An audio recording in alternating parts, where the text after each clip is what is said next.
नमस्कार, स्वागत है आपका आज की खबर में। मैं हूं आपके साथ महिमा शर्मा। बढ़ते हैं झारखंड की बड़ी खबरों की ओर। चुनाव आयोग ने लोकसभा चुनाव की घोषणा कर दी है। धनबाद में जिला निर्वाचन पदाधिकारी सह डीसी और एसएसपी एसपी ने संयुक्त रूप से इसको लेकर प्रेस वार्ता की। जिला निर्वाचन पदाधिकारी ने कहा कि चुनाव आयोग ने लोकसभा चुनाव की तिथि की घोषणा कर दी है। इसके साथ ही आदर्श आचार संहिता लागू हो गई है। चुनाव आयोग के निर्देशानुसार इसका पालन किया जाएगा। वहीं धनबाद में नामांकन दाखिल करने की अंतिम तिथि 6 मई 2024 रहेगी और 7 मई 2024 को नामांकन पत्रों की स्क्रूटनी की जाएगी। वहीं 9 मई 2024 को उम्मीदवार द्वारा नाम वापस लेने की अंतिम तिथि रहेगी। मुख्य चुनाव आयोग के प्रेस ब्रीफिंग के बाद इलेक्शन का नोटिफिकेशन, इलेक्शन का अनाउंसमेंट होने के बाद पूरा देश में आजाद एमसीसी लागू हो गया है। इसका उल्लंघन अगर होता है तो उसको चेक करने के लिए और उसको एनफोर्स करने के लिए धनबाद जिला में टोटल हम लोग 63 एफएसटी को अभी आज से हम लोग लागू किया है। एफएसटी का मेन काम एमसीसी का जो भी उल्लंघन है, उल्लंघन को आइडेंटिफाई करना है और पब्लिक का जो कंप्लेंट होगा, कंप्लेंट को एंटरटेन करना है और उसके बाद उस पर कानूनी कार्रवाई करना है। इसके साथ साथ अभी इस बार चुनाव आयोग का मेन मोटो है कि फ्री एंड फेयर इलेक्शन करवाना। उसी को लेके भी हम लोग धनबाद पुलिस पूरे तरीके से तत्पर है। हम लोग हमारा इंटरस्टेट बॉर्डर में, बंगाल बॉर्डर में टोटल 12 चेक पोस्ट को लागू किया है। 12 चेक पोस्ट में हर जगह 3 पाली में हम लोग ऑफिसर और जवान लोगों का तैनाती किया मजिस्ट्रेट के साथ।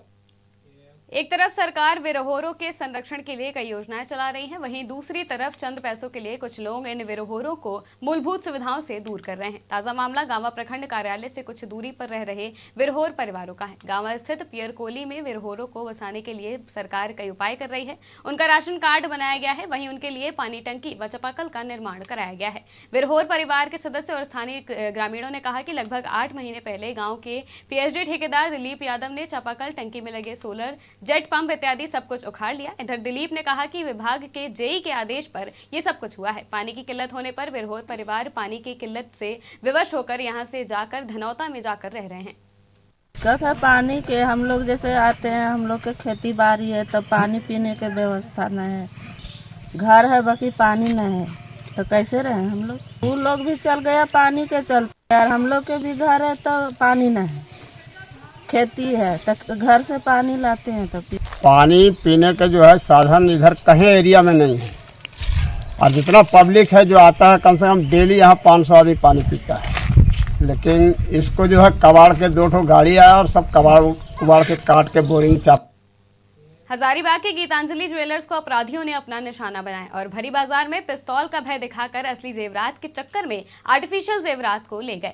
पिस्तौल का भय दिखाकर लुटेरे अपने साथ आर्टिफिशियल जेवरात ले गए। पूरी घटना सीसीटीवी कैमरे में कैद हो गई। स्थानीय लोगों ने बताया कि 1 सप्ताह पूर्व भी इसी दुकान में चोरी करने का प्रयास किया गया था, लेकिन चोर इसमें सफल नहीं हो पाए थे। घटनास्थल पर एसपी ने पुलिसकर्मियों के साथ छानबीन की, वहीं मामले की जाँच में जुटी है। अरे अभी 9:10 के करीब में ये अपनी दुकान बंद कर रहे थे। इसी समय 3 बाइक से 3 अपराधी आए और लूटने का प्रयास किया। उसी देर मैंने एक गोली फायर की। कितना की लूट हुई सर? क्या नहीं, लूट तो ऐसा अभी तक इन्होंने जो बताया उसके अनुसार तो लूट ऐसा कुछ हुआ नहीं है। आर्टिफिशियल कुछ सामान था वो लेके। कालीबाड़ी रोड स्थित गीतांजलि ज्वेलर्स में, जिनके यहाँ पिछले हफ्ते भी ताला काट के चोरी करने की कोशिश की गई थी, कुछ अज्ञात लोगों ने दुकान लूटने की कोशिश के दौरान गोलीबारी की।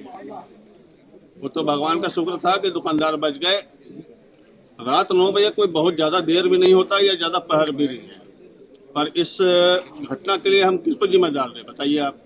सोने का हार वगैरह लेके गया है। काउंटर में जो भी डिस्प्ले में लगा हुआ था वो सामान छीना गया है। यहाँ से सारे स्टाफ को एक जगह जमा करके दुकानदार को फायर।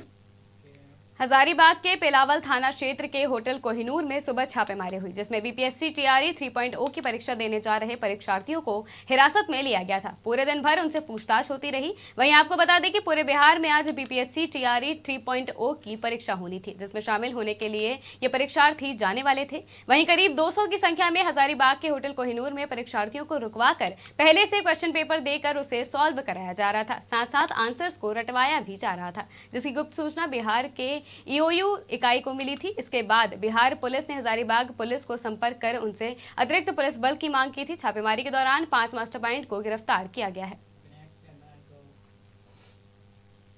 फागुन महीने में प्रभु श्री श्याम की आराधना पूरे देश में की जाती है। इसी बीच श्याम भक्त परिवार के द्वारा हजारीबाग शहर में 2 दिवसीय श्री श्याम फागुन निशान ध्वज यात्रा और फागुन कीर्तन महोत्सव का भव्य आयोजन किया गया है, जिसके प्रथम दिन मालवीय मार्ग स्थित रानी सती मंदिर परिसर में भव्य निशान ध्वज शोभा यात्रा निकाली गई, जिससे पूर्व मंदिर परिसर में श्री श्याम प्रभु की पूजा अर्चना की गई। शोभा यात्रा में महिलाएं लाल पीढ़ी साड़ी और पुरुष कुर्ता पजामा में शामिल हुए। शोभा यात्रा में करीब 500 से भी अधिक श्याम प्रेमी शामिल रहे।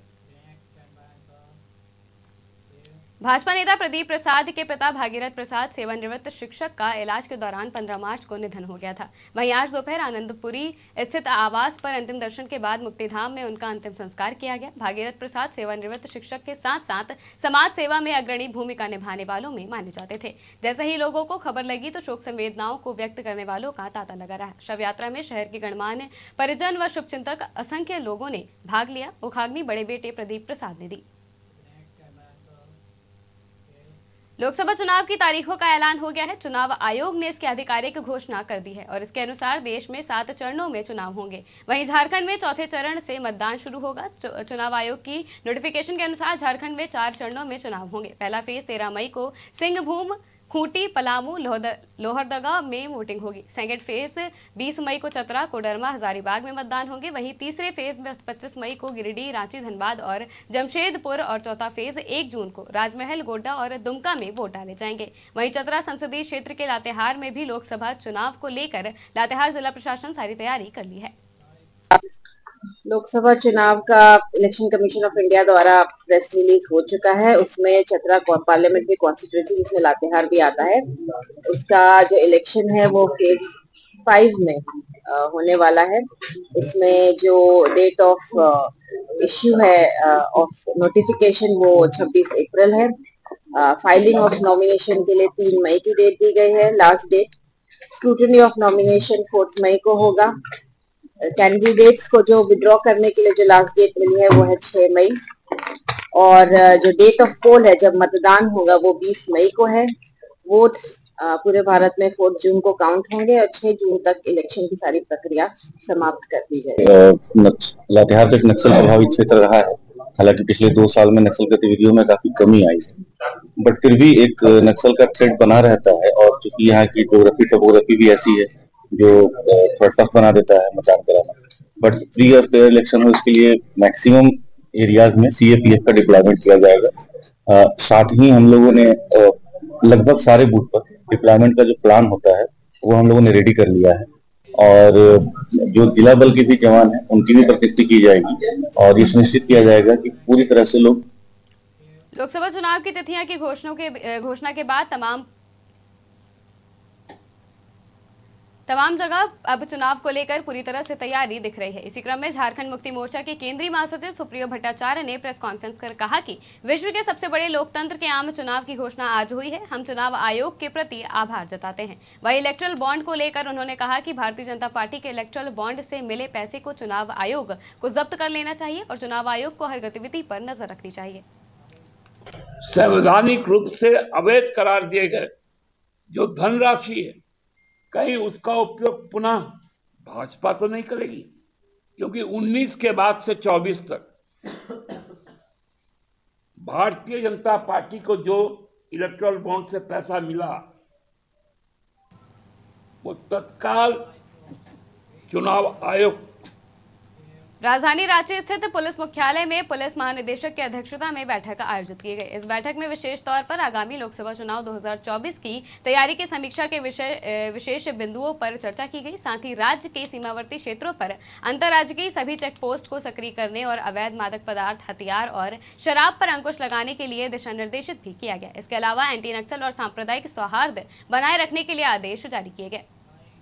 इलेक्शन की हम लोगों की तैयारी की प्रिपरेटरी मीटिंग थी, जिसमें कि हम लोगों ने जो चुनाव के जितने भी पैरामीटर्स होते हैं वो सब उसमें 16 पॉइंट्स उसमें बनाए थे, जो कि वारंट एग्जीक्यूशन और जब्ती कुर्की वगैरह का एग्जीक्यूशन, उसके अलावा चेक पोस्ट का क्रिएशन, चेक पोस्ट को क्या कहते हैं एक्टिव करने का, और उसके अलावा फिर जितनी भी अवैध शराब है, अवैध नारकोटिक्स है, फोर्स का मैनेजमेंट, फोर्स का मूवमेंट, नक्सल एरिया में किस तरीके से मूवमेंट होगा, इन सब चीज़ों पर सभी एसपी, सभी रेंज डीआईजी, सभी आईजी और हम लोग के जितने भी सीनियर ऑफिसर्स हैं हेडक्वार्टर के, काफ़ी लंबे डिस्कशन हुआ और आगे टास्किंग की। विधि व्यवस्था बनाए रखने को लेकर विस्तृत तौर पर निर्देश दिए गए हैं।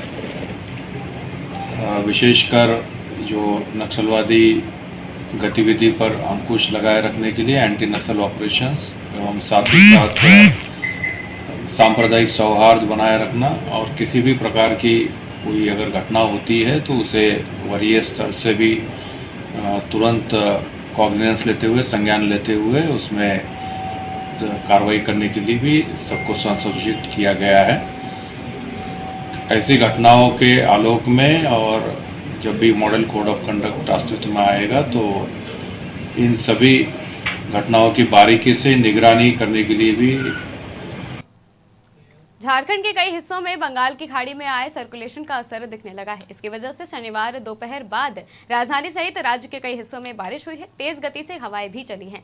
रांची में करीब 3 मिलीमीटर बारिश दर्ज की गई है। इस दौरान राजधानी व आसपास के कुछ हिस्सों में हल्की ओलावृष्टि भी हुई है। मौसम विभाग केंद्र के अनुसार 21 मार्च तक इसका असर झारखंड के अलग अलग हिस्सों में रह सकता है। तापमान की बात की जाए तो अभी अगले 2 दिन तक जो अधिकतम तापमान है उसमें कोई बड़ा बदलाव होने की संभावना नहीं है और जैसे ही ये सिस्टम थोड़ा सा झारखंड की तरफ बढ़ेगा और थोड़ा सा बारिश थोड़ा बादल आएंगे जिसकी वजह से जो अधिकतम तापमान है उसमें 2 से 4 डिग्री की गिरावट आपको।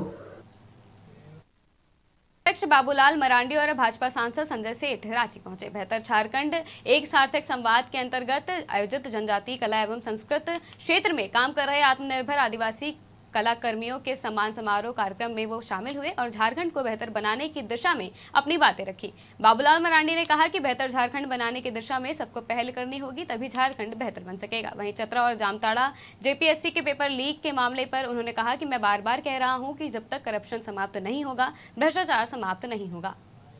भाई जब तक ये करप्शन नहीं समाप्त, भ्रष्टाचार नहीं समाप्त, तब तक बाकी कोई भी चीजें ठीक नहीं हो सकती। क्योंकि अगर पैसा ले करके जॉब बांटा जाएगा तो फिर इसके परिणाम यही होगा जो हो रहा है इन दिनों। चरण में मतदान होगा। दरअसल रांची का तमाड़ विधानसभा क्षेत्र खूंटी लोकसभा क्षेत्र में है और मांडर विधानसभा क्षेत्र लोहरदगा लोकसभा क्षेत्र में आता है। इसलिए इन दोनों विधानसभा क्षेत्रों के मतदाता 13 मई को वोट डालेंगे। इन दोनों क्षेत्रों में ईवीएम और वीवीपैट रांची से ही भेजी जाएगी। इसके बाद 25 मई को रांची संसदीय क्षेत्र के लिए मतदान होगा। बता दें कि रांची लोकसभा क्षेत्र में 6 विधानसभा सीटें हैं। इनमें इचागढ़, सिल्ली, खिजरी, रांची, हटिया और कांके शामिल है और इस बार जिले के 46,776 युवा वोटर पहली बार वोट करेंगे। इनकी उम्र 18 से 19 वर्ष के बीच है। झारखंड की खबरों में फिलहाल इतना ही। देश और दुनिया की तमाम खबरों के लिए देखते रहिए आज की खबर।